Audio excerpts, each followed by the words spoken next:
নমস্কার, স্বাগত অনুষ্ঠান ভাগ্য দর্শন। সঙ্গে রয়েছে আমি সীমা। আর ভাগ্য দর্শন অনুষ্ঠানে আজকেও আমরা পেয়ে গেছি সেই বিশিষ্ট মানুষটিকে, যিনি একাধারে জ্যোতিষতান্ত্রিক, হোরাতন্ত্রবিদ, জ্যোতিষ মহাসাগর শ্রী রণজিৎ শাস্ত্রী আদি।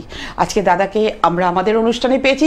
অনেক অজানা তথ্য জানবো, অনেক অজানা কথা, মানে জ্যোতিষশাস্ত্র অনুসারে মানুষের জীবনে অনেক গুহ্য প্রভাব বলতে পারেন, বা মানুষের জীবনের সমস্যার সমাধানের যে চাবিকাঠি, সেই সমস্ত কিছু নিয়ে দাদার মুখ থেকে আজকে আমরা আলোচনা শুনবো। তার আগে আসুন আমরা পরিচয় করি রণজিৎ শাস্ত্রী আদির সাথে। নমস্কার দাদা। নমস্কার। অনেক অনেক স্বাগত দাদা আপনাকে। দাদা, সবার প্রথমে যে প্রশ্নটি আমি রাখবো সেটা হচ্ছে, বর্তমান সময় আমরা একটা জিনিস ভীষণভাবে আমরা দেখতে পাই, সেটা হচ্ছে একটা সংসারে স্বামী স্ত্রী বলুন, বা একটা সংসারের মধ্যে মানুষের যেই কটা পরিবারের মেম্বার রয়েছে তাদের মধ্যে একে অপরের সাথে একটা বিবাদ আমরা লক্ষ্য করি। বেশিরভাগ ক্ষেত্রে এখন সেটা হচ্ছে, যদিও জয়েন্ট ফ্যামিলি খুব কম, তার মধ্যে যেই কজন থাকে, আর বিশেষ করে স্বামী স্ত্রী দীর্ঘ 12 বছর 14 বছর 18 বছর থাকার পরেও তাদের মধ্যে একটা ঝামেলা, অশান্তি বা ডিভোর্সের প্রবণতা দেখতে পাচ্ছি। আপনার কাছে আমার প্রশ্ন, জ্যোতিষ এবং তন্ত্রের মধ্যে যে মেলবন্ধন আপনি বলে থাকেন সব সময়, জ্যোতিষ আর তন্ত্রের যে মেলবন্ধন, এই বন্ধনের মধ্যে দিয়ে আপনি এই সমস্যার সমাধান করে থাকেন, এটার যুক্তিযুক্ত ব্যাপারটা একটু যদি ক্লিয়ার করে বলেন। খুব ইম্পর্টেন্ট। এখানে আপনি প্রশ্নটা অনেক বড় করেছেন। প্রশ্নটা আপনাকে আমি একটা জায়গায় আলোচনা করতে চাইছি যে পারিবারিক দিক থেকে অশান্তি, সেটা আমাকে দিচ্ছে 4th হাউস, হ্যাঁ, এবং দেখা যায় স্বামী স্ত্রীর অশান্তি, সেটা থেকে আমি কিন্তু জাস্টিফাই করবো 7th হাউস। এবং আরেকটা জায়গা আছে একটা ভালোবাসা, মানে একটা সম্পর্ক, কমিটমেন্ট রিলেশনশিপ চলছিল 5 বছর 7 বছর, তারপরেও সেই রিলেশনশিপটা ভেঙে যায়, সেটা কিন্তু আমরা দায়ী করবো 5th হাউস। মানে তিনটে সম্পর্ক আমরা বুঝতে পারছি, অথচ আমরা বলার সময় কত সুন্দর বলে দিলাম একটি সম্পর্ক, একটি মাত্র শব্দ সম্পর্ক। তো এখানে এই অল্প সময়ের অনুষ্ঠানের মধ্যে কিন্তু এই তিনটে জায়গা আমি আলোচনা করতে পারবো না। তো ফার্স্ট কোনটা আলোচনা করবো আপনি? সবার আগে আমি যেটা জানতে চাইছি, একজন স্বামী স্ত্রীর মধ্যে যে রিলেশন, সেই রিলেশনটা দীর্ঘদিন একসাথে থাকার পর একদম সোজা একটা দেখা যায়, এই তো একজন ফিল্ম স্টার, এই গোবিন্দার রিলেশনশিপটা ভেঙে যাচ্ছে। প্রায়শই বলবেন ফিল্ম স্টারদের ভাঙাচোরা লেগেই থাকে, কিন্তু ব্যক্তিগত জীবনে দেখুন আপনার বাড়ির পাশে একটা দুটো বাড়ি অন্তর অন্তরেই দেখবেন কিছুটা ডিভোর্সের প্রভাব বেড়ে গেছে। কেন? এখানে এখন দেখা যাচ্ছে আমরা যখন এই যে যেহেতু বললেন জ্যোতিষ আর তন্ত্রের মেলবন্ধন, এই শব্দটা আসা মানে কিন্তু একটি তাত্ত্বিক জায়গা নিয়ে আমরা আলোচনা চলে আসতো। যেহেতু আমরা ঘোর কলিতে রয়েছি, বেশিরভাগ ক্ষেত্রে দেখতে পাচ্ছি খুব গুরুত্বপূর্ণ একটি খারাপ জিনিস। ঘোর কলিকে রাজত্ব করছে রাহু। রাহু হচ্ছে ভোগকারী গ্রহ। আচ্ছা, একদম স্পষ্ট দেখবেন। কেন বলছি, আমার দর্শকরাও সেটা লাইভে দেখছি, কেন বলছি কথাটা আগে বুঝতে হবে। ঘোর কলিকে ভোগ করছে রাহু, মানে প্রত্যেকের মধ্যে ঘুম থেকে ওঠা থেকে রাত্রিরে শোয়া অবধি সব পাওনার চিন্তা। আমাকে বাড়ি করতে হবে, আমাকে ফ্ল্যাট করতে হবে, আমাকে গাড়ি কিনতে হবে, আমার আত্মীয় ও আমার বন্ধু ও এই টাকা রোজগার করে, সুতরাং আমাকে এই টাকা রোজগার করতে হবে, আমার ভাই এই টাকা রোজগার করে, আমাকে এই টাকা রোজগার করতে হবে, আমার ভাইরা ভাই এই টাকা রোজগার করে, আমাকে সেই টাকা রোজগার করতে হবে, আমার শালী ওই জায়গায় যায় সেই রকম ভাবে আমাকে জীবন ধারণ করতে হবে। অর্থাৎ আমার পরিবারকে কেন্দ্র করে নিজের পরিবারের সঙ্গে আরেক পরিবারের সদস্যরা নিজেরাই কম্পিটিশনে লেগে পড়েছে, অর্থাৎ ভোগ প্রবণতাকে বাড়িয়ে দিয়েছে। তাহলে ঘুম থেকে ওঠা থেকে রাত্রিরে অবধি সম্পূর্ণভাবে দাঁড়িয়ে রয়েছে হচ্ছে আমাদের টার্গেট। তাহলে এই টার্গেটটা দিচ্ছে কিন্তু আমাদের রাহু। দিন যত যাচ্ছে তত আমাদের মধ্যে আধুনিকীকরণ আসছে, তার সাথে সাথে কি হচ্ছে, কম্পিটিশনে আমরা ইনভলভ হয়ে যাচ্ছি। এক পরিবারের সদস্য আর এক পরিবারের সদস্য, ভাই ভাইয়ের মধ্যে, বোন বোনের মধ্যে কম্পিটিশনে ইনভলভ হয়ে যাচ্ছে। সেই ভোগ প্রবণতা, আকাঙ্ক্ষা তাকে দিচ্ছে, সেটা কে দিচ্ছে? সেটা দিচ্ছে হচ্ছে রাহু। তাহলে এই রাহু আমাদের পরিবারকে কি করছে? প্রচন্ড ভোগ প্রবণ বানিয়ে ফেলছে। অর্থাৎ একটি পুরুষের সঙ্গে সম্পর্ক, স্বামী স্ত্রীর সম্পর্কের বাইরে আরেকটি পুরুষের সঙ্গে সম্পর্ক ঘটে যাচ্ছে, বা একটি স্ত্রীর সঙ্গে সম্পর্ক স্ত্রীর বাইরে আরেকটি এক্সটার্নাল অ্যাফেয়ার হয়ে যাচ্ছে স্বামীর। অর্থাৎ ভোগ প্রবণতা, অর্থাৎ বাড়িতে সেই যতক্ষণ থাকছে স্ত্রী বা সেই স্বামীর মুখ দেখে, মুখের কথা শুনে কন্টিনিউ, তার মধ্যে আর একটা চেঞ্জেস আছে, একই জিনিস। সুতরাং আমি একটা সেকেন্ড অপশনে যাই, একটু মেন্টাল রিফ্রেশমেন্ট। আদৌ কিন্তু সে নিজেও জানে যে এই সম্পর্ক স্থিরতা নেই। একটু হোল্ড করবেন, ফোনে থাকুন, আমি একটু আলোচনা করে নিই। এই সম্পর্কে স্থিরতা নেই, তা সত্ত্বেও কিন্তু সে যাচ্ছে একটা মেন্টাল স্যাটিসফ্যাকশন পেতে। ওই কফি শপে বসে দুটো একটু চা খেলাম, দুটো গল্প করলাম, ঠিক আছে। তো এই যে জায়গাটা, একটা সাংসারিক অশান্তির মধ্যে নবাংশ চক্র, রবির অবস্থান, সপ্তম ভাবের অবস্থান, সপ্তম পতির অবস্থান, এসব তো আছে। তার সাথে কিন্তু খুব ইম্পর্টেন্ট কলিযুগে রাহু গ্রহের অবস্থান। এই রাহুর অবস্থানগত খারাপ, গোচরগত খারাপ, দৃষ্টিগত খারাপ কিন্তু আপনার পরিবারে একটা বাইরের সম্পর্ককে উপস্থিতি দেবে যাতে পরিবারটি ভেঙে যায়। একদম। এছাড়া চাল ডাল আনা নিয়ে অশান্তিতে স্বামী স্ত্রীর সম্পর্ক ভাঙে না, ঝগড়া হয়, তবুও স্বামী স্ত্রীর সম্পর্ক থাকে। কিন্তু ভোগ প্রবণতায় স্বামী স্ত্রীর সম্পর্ক নষ্ট হয়। ভোগ প্রবণতায় একটা রিলেশনশিপ থেকে মানুষ 10 বছর একইভাবে থাকার পর হঠাৎ করে বেরিয়ে গেল, সেটা ম্যারিড হতে পারে, আনম্যারিড হতে পারে সিচুয়েশন, বেরিয়ে গিয়ে আরেকটি রিলেশনশিপে জড়ালো। কেন জড়ালো? তাহলে কি 10 বছর ধরে যে রিলেশনশিপটাই ছিল সেই রিলেশনশিপের মধ্যে থেকে যেটা পাওনা তার থেকে তার মানে বেশি পেয়েছে কোথাও একটা জায়গায়, এক্সপেক্টেড, সেই জন্য সেই জায়গায় জড়ালো। অর্থাৎ ভোগ প্রবণতা এখানে খুব ইম্পর্টেন্ট। এবং আমি আজকের আলোচনা করব 7 বছর পর একটি গ্রহ তার স্থান পরিবর্তন করছে, সেটা কিন্তু ইউরেনাস। 7 বছর করে এক একটা রাশি চক্রে থাকে, অর্থাৎ বৃষ রাশিতে এই 19শে মার্চ প্রবেশ করছে, বৃষ রাশিতে পুনরায় 84 বছর পর। এই ইউরেনাসের একটা ইফেক্ট আছে কিন্তু, সেটাও বলবো। তার আগে ফোনে জেনে নিই। অবশ্যই আমরা শুনবো একটা দুর্দান্ত একটা খবর। এটা আমরা মানে আলোচনা শুনিনি এর আগে দাদার মুখে। না দাদা, এই ব্যাপারটা নিয়ে আলোচনা। হ্যাঁ, অ্যাস্ট্রোলজি নিয়ে কন্টিনিউ। অ্যাস্ট্রোলজি শুধু থাকলে হবে না, গ্রহতত্ত্ব, অ্যাস্ট্রোনমি, অ্যাস্ট্রোলজি, জ্যোতিষতন্ত্র, সমস্ত কিছুকে নিয়ে আলোচনা করাটাই হচ্ছে কিন্তু আমার কাজ। সঠিক তথ্য না থাকলে সেটাকে প্রেজেন্টেশন আমি কি করে করব? রাইট। তো এটাই হচ্ছে রণজিৎ শাস্ত্রীর আদির বৈশিষ্ট্য। আমরা আলোচনা কন্টিনিউ করব, তার আগে আমাদের মধ্যে এক বন্ধু চলে এসেছেন, দেখে নেব কে আছেন। হ্যালো। হ্যালো, নমস্কার। হ্যাঁ নমস্কার, কে বলছেন, কোথা থেকে বলছেন? হ্যাঁ, আমি পিজি হসপিটাল থেকে বলছি। আচ্ছা, নামটা বলবেন? আমি কাশীনাথ রায়। কাশীনাথ রায়, বলুন কার বিষয়ে জানতে চাইছেন? আমি ওনার বিষয়ে জানতে চাইছি। ওনার বিষয় মানে উনি কে? মানে আপনার হাজবেন্ডের কথা বল? হ্যাঁ, আমার স্বামী। আচ্ছা আচ্ছা, বলুন। বলুন আপনার হাজবেন্ডের ডেট অফ বার্থ বলুন। 1957 সাল। এই 1943 সাল। তাড়াতাড়ি বলুন। হ্যাঁ, তাড়াতাড়ি বলুন একটুখানি। আর এই রাত্রি 1টার সময় হয়েছে। ডেটটা বলবেন, ডেটটা, ডেট এবং মাস। 26শে ডিসেম্বর। 26শে ডিসেম্বর 1943, তাই তো? হ্যাঁ হ্যাঁ, রাত্রি 1টা। জন্মস্থান কলকাতা? হ্যাঁ, কলকাতা। আচ্ছা, রাত্রি 1টা। দেখুন, এবার আপনি তো প্রথমেই বললেন যে পিজি হসপিটাল থেকে বলছেন, ঠিক আছে? আপনি কি হসপিটাল থেকে বলছেন না হসপিটালের বাইরে থেকে বলছেন, ওই চত্বর থেকে বলছেন?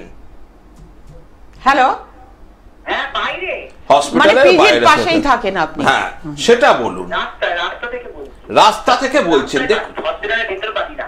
আচ্ছা, আপনার হাজবেন্ডের জন্ম বার পড়েছিল রবিবার, শনিবার রাত অতিক্রান্ত হয়ে গেছে, তার মানে রবিবার বোধ ধরতে হবে, তাই তো? এবার দেখুন, আপনার হাজবেন্ডের বৃশ্চিক রাশি, কন্যা লগ্ন। এই যে বয়স, এই বয়সে বেসিক্যালি এখানে দেখা যায় মঙ্গল, বৃহস্পতি, শনি তিনটেই বক্রী গ্রহ, ঠিক আছে? মঙ্গল বৃহস্পতি এই বয়সে কি চায় মানুষে? এই বয়সে চাই হচ্ছে অদূর ভবিষ্যতে একটু শান্তি আর শারীরিক সুখ। এই দুটোর বাইরে আর কিছুই প্রত্যাশা নেই আপনার, ন্যাচারাল ব্যাপার। তাহলে শরীর দেখতে হয় আমাদের লগ্ন থেকে। আমি বরাবর বলে এসছি, লগ্ন যদি ঠিক না থাকলো শরীর আমাদের ঠিক থাকবে না। তার মানে এখানে লগ্নপতিকে, আপনার কন্যা লগ্নের লগ্নপতি বুধ, সে বসে রয়েছে চতুর্থ ঘরে। এসে চতুর্থ ঘরে দ্বাদশপতি যুক্ত হয়ে বৃহস্পতির ক্ষেত্রে বসে রয়েছে। বুধ বৃহস্পতির ক্ষেত্রে ভালো ফল দেয় না, ঠিক আছে? এবং দ্বাদশপতি যুক্ত হয়ে বসে রয়েছে। একদম বলতে পারি আপনার হাজবেন্ডের শরীর স্বাস্থ্য নিয়ে একটা উদ্বেগ থেকেই যাচ্ছে। শরীর স্বাস্থ্য খুব একটা ভালো যাবে না, বয়সটাও যথেষ্ট হয়েছে, স্বাভাবিক শরীর স্বাস্থ্য নিয়ে গন্ডগোল থাকবে। বিশেষ করে বুধ যখন গন্ডগোল, বুধ বৃহস্পতির ক্ষেত্রে, বৃহস্পতি চলে গেছে রবির ক্ষেত্রে, রবি বুধের সঙ্গে কানেকশন দিচ্ছে, অর্থাৎ রবি বুধ বৃহস্পতি একে অপরের সাথে। উনি লিভারকে কেন্দ্র করে সমস্যা পাবেন, তার সাথে সাথে একটু নার্ভকে কেন্দ্র করে সমস্যা পাবেন। এই দুটো সমস্যা। হ্যাঁ, আরেকবার বলুন। হ্যালো। হ্যাঁ, স্ট্রোকের পেশেন্ট হয়ে যায়, একদম নিউরোকে ওনার পুরো ড্যামেজ করে দেবে। তার সাথে দেখুন, এই যে একটা জায়গায় একাদশে রাহু, এই ভদ্রলোক কোনো একটা টাইমে খুব ভালো আর্থিক দিকে রোজগার করে এসছে, কিন্তু শেষ অবধি সেই রোজগারকে টিকিয়ে রাখতে পারেনি। ইকোনমিক্যাল আপনাদের একটু কিন্তু ফ্যামিলিতে কিছু চাপ থাকবে। একাদশপতি তৃতীয় নিচস্থ, আর্থিক দিক নিয়েও আপনার একটু সংশয় আচ্ছন্ন থাকবেন। আছে তো, আর এটাই বিচার, এটাই বিচার। এই বয়সে আর কি চাই? সুতরাং এই জায়গা কেমন থাকবে? হ্যাঁ, কেমন থাকবে দেখুন, কেমন আছে, খুব যে খারাপ আছে তা না, মোটামুটি চলে যাচ্ছে। কিন্তু গন্ডগোল যেটা হচ্ছে, এই রবির সঙ্গে বুধ অবস্থান করেছে, শনি মুভমেন্ট করছে, শনি কিন্তু এবার দৃষ্টি দেবে এখানে, অর্থাৎ ওনার শরীর বেশ কিছুদিন ধরে, গত 20-25 দিন ধরে শরীরটা ওনার একটু বেশি কিন্তু খারাপ করছে। শরীরটা মাঝে মাঝেই ভোগাচ্ছে, মাঝে মাঝেই কিছু ডিস্টারবেন্স দিয়ে দিচ্ছে। এই মাঝে মাঝে ডিস্টারবেন্স দেওয়া হচ্ছে, শনির দৃষ্টি আপনার পড়েছে হচ্ছে লগ্নের চতুর্থ ভাবে পড়তে শুরু করে দিয়েছে। সুতরাং ওনার বয়স অনুপাতে শুধুমাত্র লগ্নাধিপতির একটু ব্যবস্থা করতে হবে, তাহলে শরীরটাকে একটা স্টেবল জায়গায় রাখা যাবে। অমর ফল তো আমরা কেউ খেয়ে আসেনি, সুতরাং অমরত্ব বলতে পারবো না, স্টেবল রাখতে পারবো এবং শরীরটাকে একটু সুস্থ রাখা যেতে পারে, সেই ব্যবস্থা আমি করতে পারবো। এই জায়গাটাকে একটু প্রতিকার করতে হবে লগ্নপতির। বলুন। খারাপ আর জানতে হবে না, ফোনটা এখন রাখুন, আমি বুঝিয়ে দিচ্ছি। বয়স হচ্ছে অনেক, তো সেই জন্য একটু বেশি চিন্তিত হয়ে যাচ্ছে। হ্যাঁ, কাটিয়ে দিলে শরীরটা একটা স্টেবল থাকবে, স্টেবল থাকবে, ভালো থাকবে, একদম কথা সোজা হিসেব। শরীরটা ওনার সুস্থ রাখতে হবে, সুস্থ রাখার ব্যবস্থা করে দেওয়া যাবে, ঠিক আছে? যদি আপনি এটা কাটান অবশ্যই ভালো থাকবে দাদা, সেটা বলছেন।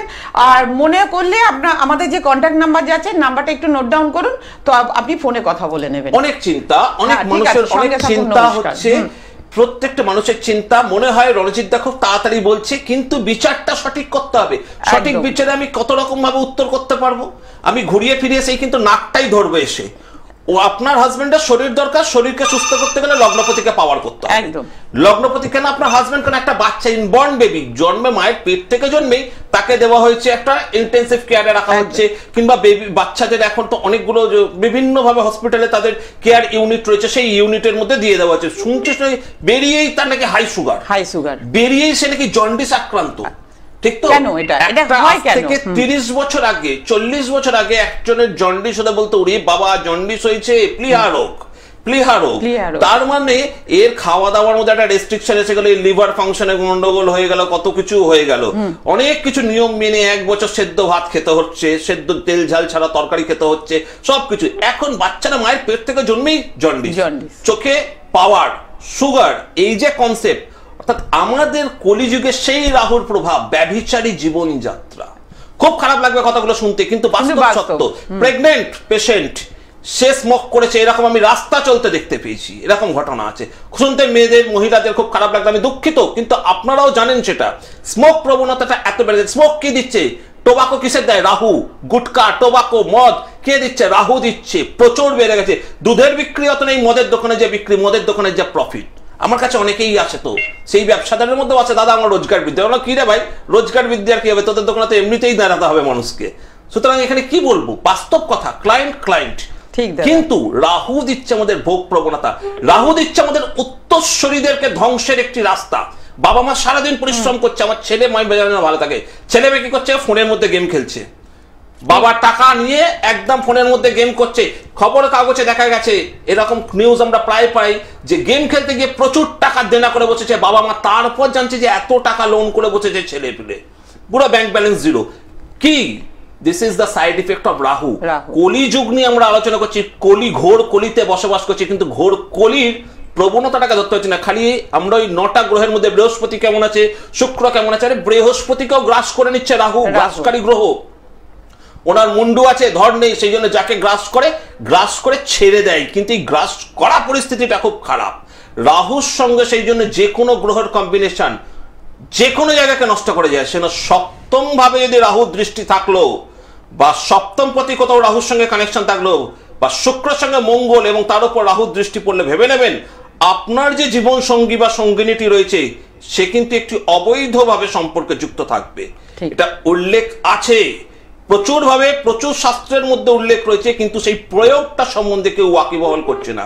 তার মধ্যে তো এই ট্রানজিটে ইউরেনাসের একটা মুভমেন্ট, প্রায় 7 বছর পর বৃষ রাশিতে, একটা রাশি থেকে একটা রাশি সঞ্চার হতো 7 বছর লাগে, এবং বৃষ রাশিতে ঘুরে আসছে 84 বছর পর।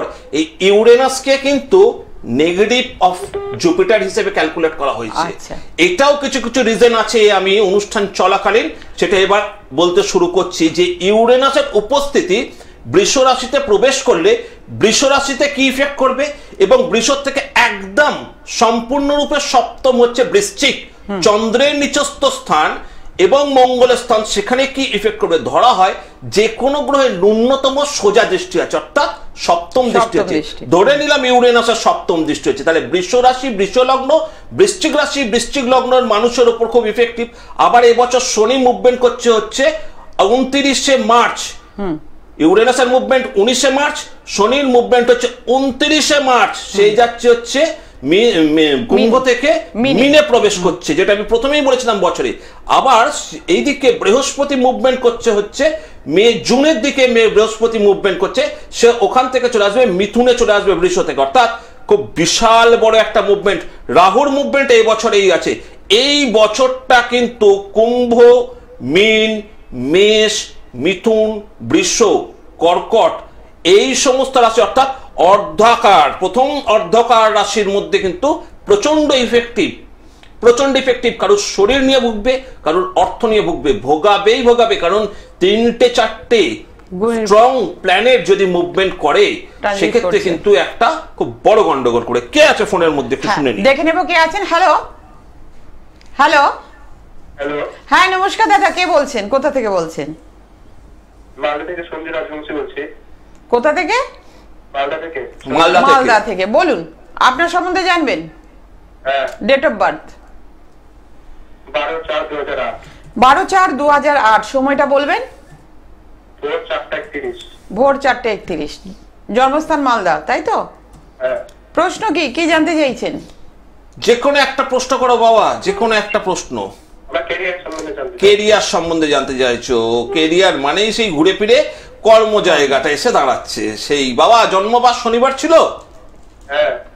আচ্ছা, তোমার হচ্ছে মিথুন রাশি, মীন লগ্ন, তাই তো? তুমি তো জানো?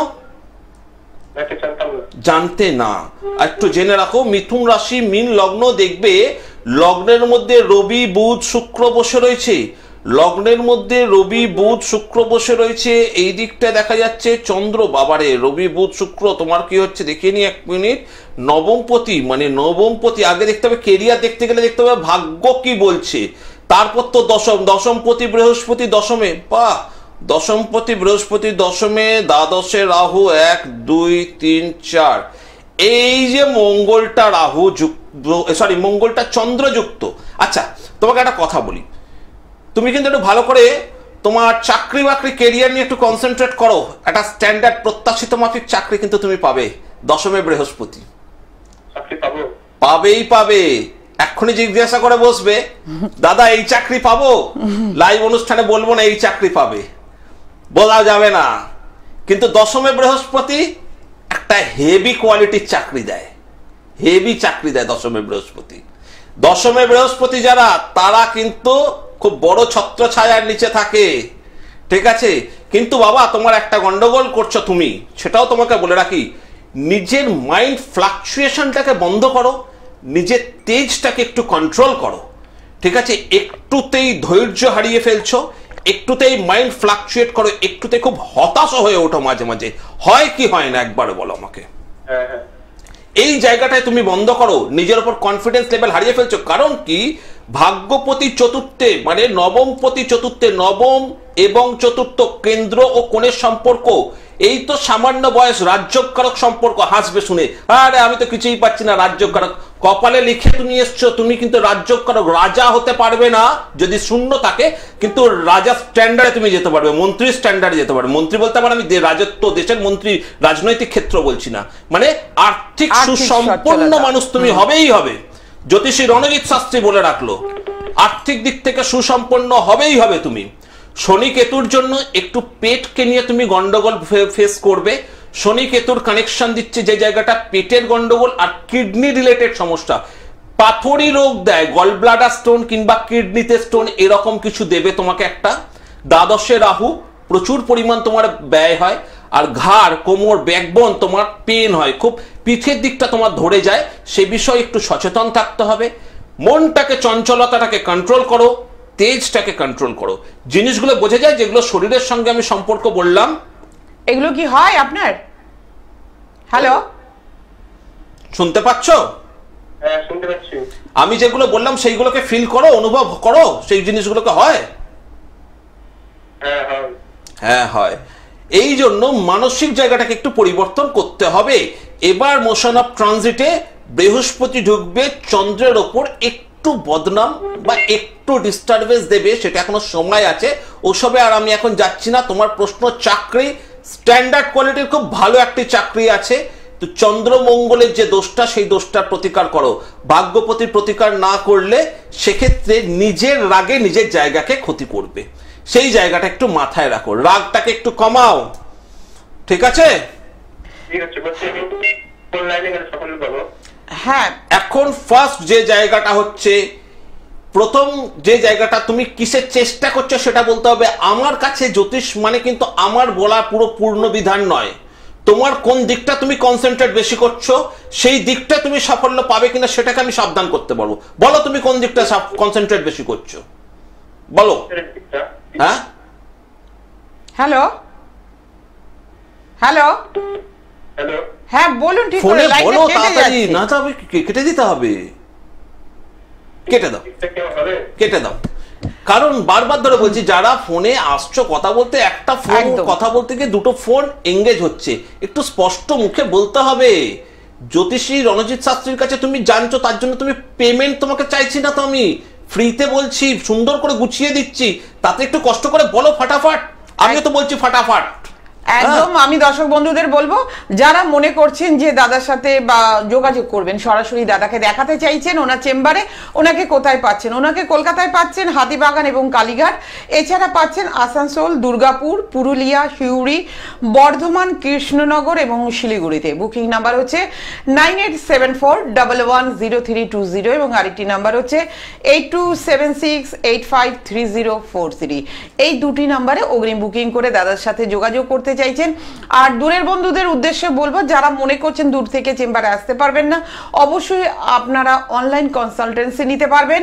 অনলাইনের জন্য বুকিং নাম্বার হচ্ছে 9874110320 এবং আরেকটি নাম্বার 8276853043। এই নাম্বারে বুকিং করে নিন।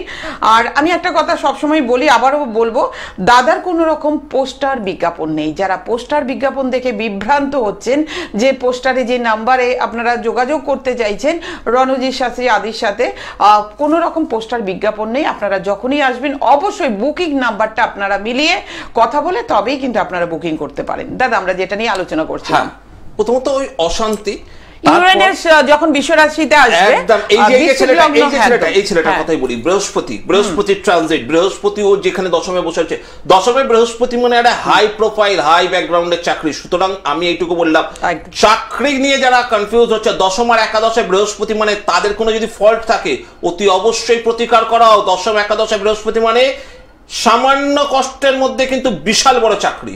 আরে বাবা, সবাই যদি প্রাইভেট করবে তো প্রাইভেট বিহীন আরো একটি সংস্থা রয়েছে, সেখানে তারা কারা করবে, সেটাও বিধান লেখা আছে। তাদের জন্য দশমে বৃহস্পতি, দশমে রবি, নবমে রবি, নবমে বৃহস্পতি। আমরা একদম শেষ প্রান্তে এসেছি দাদা। যাওয়ার আগে যদি কিছু টোটকা আপনি আমাদের একদম, আমি এর আগের বার বলেছিলাম যে বাড়ির বাস্তুকে ব্যালেন্স করার জন্য একটি টোটকা। আজ একটা কথা বলবো, বিশেষভাবে যেটা বলবো যে সব থেকে বড় গন্ডগোল, যেহেতু রিলেশনশিপ নিয়েই বলছি, রিলেশনশিপ নিয়ে আলোচনার মধ্যে হাজবেন্ড ওয়াইফের সম্পর্ক নিয়ে যেহেতু শুরু করলাম, বা একটা রিলেশনশিপ নিয়ে যেহেতু শুরু করলাম, সেই রিলেশনশিপ কেটে যাওয়া কেন? এই রাহুর প্রভাবের জন্য কেটে যায়। রাহুর দশা, অন্তর্দশা, প্রত্যন্ত দশা পড়লেও রিলেশনশিপ কেটে যায় দেখেছি। তো সেই জায়গাটাকে কেন্দ্র করে আজকে একটা টোটকা দেবো, করে দেখো, খুব ভালো ফল পাবে। অন্ততপক্ষে কেটে যাওয়ার মুহূর্তে একটু সুতোর মতন ঝুলবে, তার আগে কোনো জ্যোতিষতান্ত্রিককে দেখে প্রতিকার করলে জুড়ে যাবে। কেটে যাওয়ার পর গিয়ে বাবা বাবা করে চেঁচালে কিছু আর হবে না। তো এই যে জায়গাটা, বাড়ির উত্তর দিক বা তুমি যে রুমে শো, হাজব্যান্ড ওয়াইফের বেডরুমের উত্তর পূর্ব দিক, উত্তর পূর্ব না, উত্তর দিকের দেওয়ালে চাইনিজ ব্যাম্বু ট্রি পাওয়া যায়। 3 লেয়ারের নিতে হবে, 3 থাকের চাইনিজ ব্যাম্বু ট্রি, গ্রিন, ওটাকে টোটালি গ্রিন, বুধ ইফেক্ট যায়। ওই 3 লেয়ারের চাইনিজ ব্যাম্বু ট্রি যদি বাড়ির উত্তর দিকে রাখা যায়, হাজব্যান্ড ওয়াইফের সম্পর্ক এবং পারিপার্শ্বিক সম্পর্ক কিন্তু খুব ভালো হয়। এটা আমি পরীক্ষা করে দেখেছি। পরীক্ষিত টোটকা, পরীক্ষিত রেজাল্ট বলে দিলাম। তো বন্ধুরা আপনারা অ্যাপ্লাই করুন, কারণ যারা দাদার এই টোটকা অ্যাপ্লাই করেছে তারা রেজাল্ট পেয়েছে এবং এটা পরীক্ষিত এবং প্রমাণিত। তো আজকে আমাদের অনুষ্ঠান এখানেই শেষ করতে হচ্ছে। আপনারা সুস্থ থাকুন, ভালো থাকুন, নমস্কার। নমস্কার।